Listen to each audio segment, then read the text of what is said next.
Nag-usap kami kahapon ni, Spokes Harry. Ang sabi ko, "Spokes, meron daw na balita na mga kababayan natin na nakulong sa Qatar, okay sa Middle East." Sabi ko sa kanya, baka naman puwede natin i-activate yung mga puwedeng tumulong sa kanila. Puwede nating kausapin kasi kung totoo man yun, kawawa sila dahil hindi yan tutulungan ng mga diyan sa embahada dahil bangag yan, eh. Yan ang malungkot na nangyayari sa atin.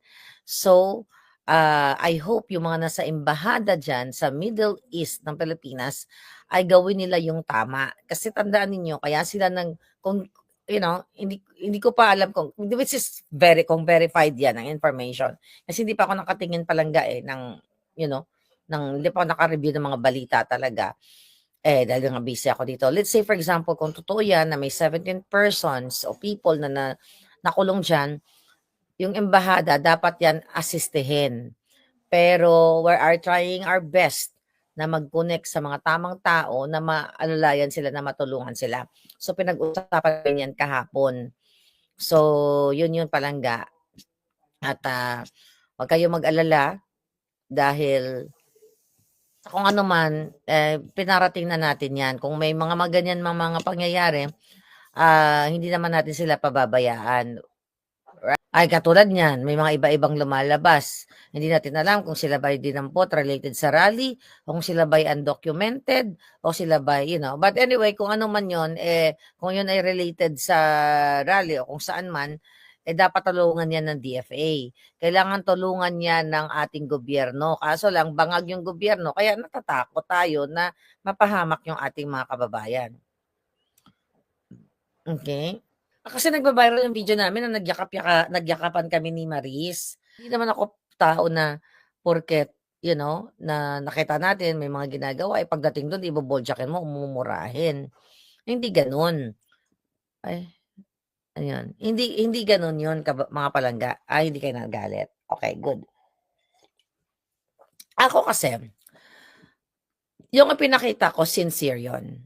Whatever, sino man tao, kung ano man ang kanyang nakapagyakapan, kung sino man yon later on, 'di ba?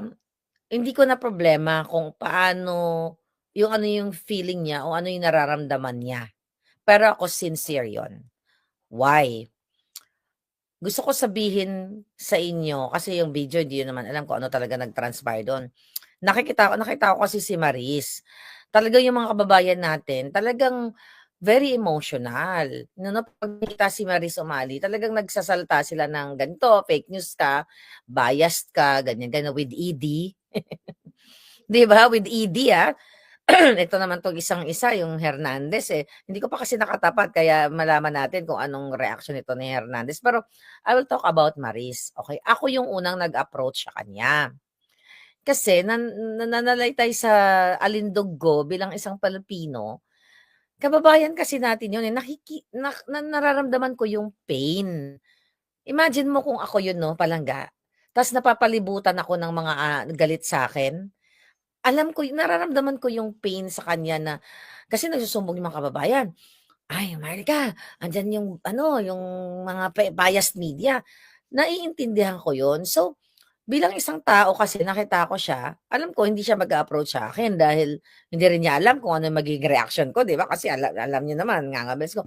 So, ako yung nag-approach sa kanya yung una. Sabi ko, "Hi," sabi ko, "I'm Miss Marlica, da ganyan, ganyan." Tapos yung tao naman, whatever kung ano man yung feeling niya during that time, nagpakita naman as tao. Hindi naman natin ako kasi hindi ko naman siya kaaway na dapat durugin natin. Kasi ang kaaway ko si Lisa Tanas. Ang kaaway natin ng mga bangag na nagnanakaw ng pera ng bayan. Kung may ginawa man siya in the past, which is hindi ko pa talaga napapanood kasi may nagsabi sa akin na, "Ma'am, ito yung interview." Hindi ko pa kasi napapanood. Hindi ko pa dahil sobrang busy ako. Pero ang storya nun, yung pinakita ko sa kanya, real yun, hindi yun plastic. Real yun bilang isang Pilipino. Kasi ganun ako even before vlogging, eh. Even before vlogging 'pag nakita ko ng Pilipino, gano'n talaga yung personality ko. Pero ako more on gusto ko i-pacify yung naririnig yun naman sa video na nagsisigaw, hindi naman tama yun. Sa totoo lang, hindi naman tama na everytime natin sila magkikita, "Uy, fake news ka, fake news ka." That's provoking, ayaw ni PRR din yan. Ayaw ni Pangulong Duterte, si Pangulong Duterte nga ulit-ulit natin wini-welcome niya, although nagsasalita si Pangulong Duterte na something minsan, pero 'pag nakikita niya na naaktuhan niya na yung mga tao, kahit NPA nga pinapasok niya sa Malacanang, eh, 'di ba? Yung mga makakaliwa na tinulungan niya, pinapasok niya, winelcome niya. Alam mo na 'pag nakita natin yang mga yun, tsumbagin natin ng gano'n, hindi yun tama. So, yun. So, kung ano man yung pinakita ko na nagba-viral ngan, sincere po yun. Whatever man, kung ano man ang feelings ni madam, feelings niya yun. But ako, yun yung gusto ko na, kasi alam nyo, the reason why, na talagang gusto ko siya approach, ang saya kasi nung event. Sobrang saya tsaka birthday. Sanay kasi ako sa ano 'no, sanay ako sa California, sa LA na yung event namin sobrang saya. And even may mga dilawan na uma-attend sa event ko kasi kakilala no kunyari magkaibigan. Duterte or even noon bangag tapos dilawan. Miss Maharlika yung kaibigan ko dilawan 'to, Lenny 'to, pero sinama ko, ganyan-ganyan. So, nirerespeto ko yun. Hindi naman porket Lenny or bangag isusuntukin na natin, pagsisigawan natin. Yun kasi ako, ang kalaban ko lang ang bangag. Dun ako tumututok. Dun ako tumututok sa mga tarantado, yung mga kawatan, manggugurgur, 'di ba? So, although siyempre ang mga media ay nagiging accessory sila sa kalaban naman natin talaga yung mga mainstream media na nagpapakalat ng kasinungalingan. Kaya bino-boljak ko sila, 'di ba? Bino-boljak natin 'yan. Okay? At totoo din yung sinasabi ko na, 'pag mo 'pag may fake news si Maris, ako unang boboljak. Totoo 'yun. 'Di ba sinabi ko rin kay Bangag 'yun. Kaya hindi ko pa napapanood yung mga ano niya, yung mga interview niya. At sinasabi ko, BFF ko 'yan, 'di ba?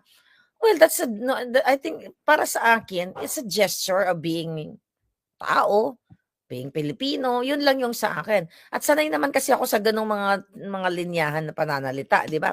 Nakita niyo naman yung palangga kahapon, 'di ba, yung mga ginawa natin, 'di ba, yung mga shoutout natin. So magaling ako diyan sa mga impromptu na ganyan. So, hindi puwedeng ano 'yun, hindi sabi ni Let, "Tama lang ginawa mo, Ma, ipakita ang tunay na ugali and plastic para tularan ka ng magandang asal." Hindi 'yung kaplastikan, totoo 'yun. Even si Miss ano, na-meet ko 'yung bilyonaryo, si Attorney Karen Jimeno, nag-approach sa akin. Even they're from silang media, tao na nag-ano sa'yo, eh. Buti sana kung ginanon ako, eh, 'di ibang kuwento 'yun. So 'yun mga palangga. Pero ako talaga, kasi nakita ko, ako talaga 'wag na natin talaga silang sigawan kasi hindi naman din talaga maganda.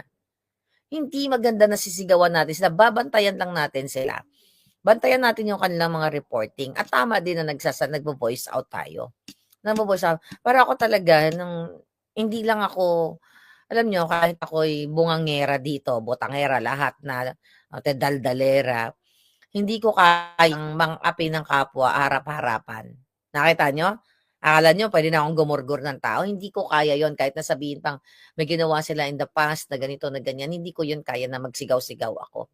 Unless talaga na inapakan ako, pinakitaan ako hindi maganda, 'di ba? Inasol-asol niya ako or whatever kung sino man, ayun ibang istorya yon. Pero kung wala namang pinapakitang pangit sa harap ko, you have to be human, right? At saka ayaw ni PRRD yun. Sabi ni Olivia Villaseñor, yes, ayaw ni PRRD bastos tayo sa mga newscaster. Trabaho lang nila yan. Si PRRD nga, nung time niya, ba niya si Bergonia, tapos nakakatawa pa. Oo, totoo yun. Hindi, wag tayong ganon. Alam ko talagang emotional tayo. Naintindihan ko yung nararamdaman ninyo. Sabi ni Pat Sticks, according to GMA News, around 60,000 daw ang umattend ng birthday rally nationwide. O katulad niyan, fake news talaga yung mga inayupak na yan, di ba? So, nag-ulat nun. Tama ba na-gets ko? Yung ginawa naman talaga kay PRRD, yung ginawa ng mainstream media, lahat yan sila, GMA, ABS, alam ko yan na talagang tinitira ang Pangulong Duterte, hindi sila nagbabalita ng tama. Naintindihan natin yan. Kaya nga 'di ba sabi ko, minumura ko silang lahat. Alright? Minumura natin lahat yung pamunuan ng mga yan. Sabi ko nga hindi rin natin bigyan din natin ng anggulo na itong mga ibang journalist ay natatakot. Tandaan ninyo may mga journalist akong puting ahas. Meron sa Malacanang press corps nandiyan. Meron tayong journalist na mga puting ahas. 'Di ba? Nandiyan daw sila, although hindi ko kilala ang kanilang mga pangalan. Ang sinasabi nila, they're from Malacanang Press, but I don't know them exactly kung sino sila. Pero based on yung information na binibigay sa atin, legit talaga. So anyway, kaya sinasabi ko, hindi ko sila kalaban. Yung iba natatakot lang. Iba natatakot dahil sa bangag at iba ay wala nang choice kundi nababayaran. Yun. Kasi yung mga ibang information natin, galing yan sa mga mainstream media.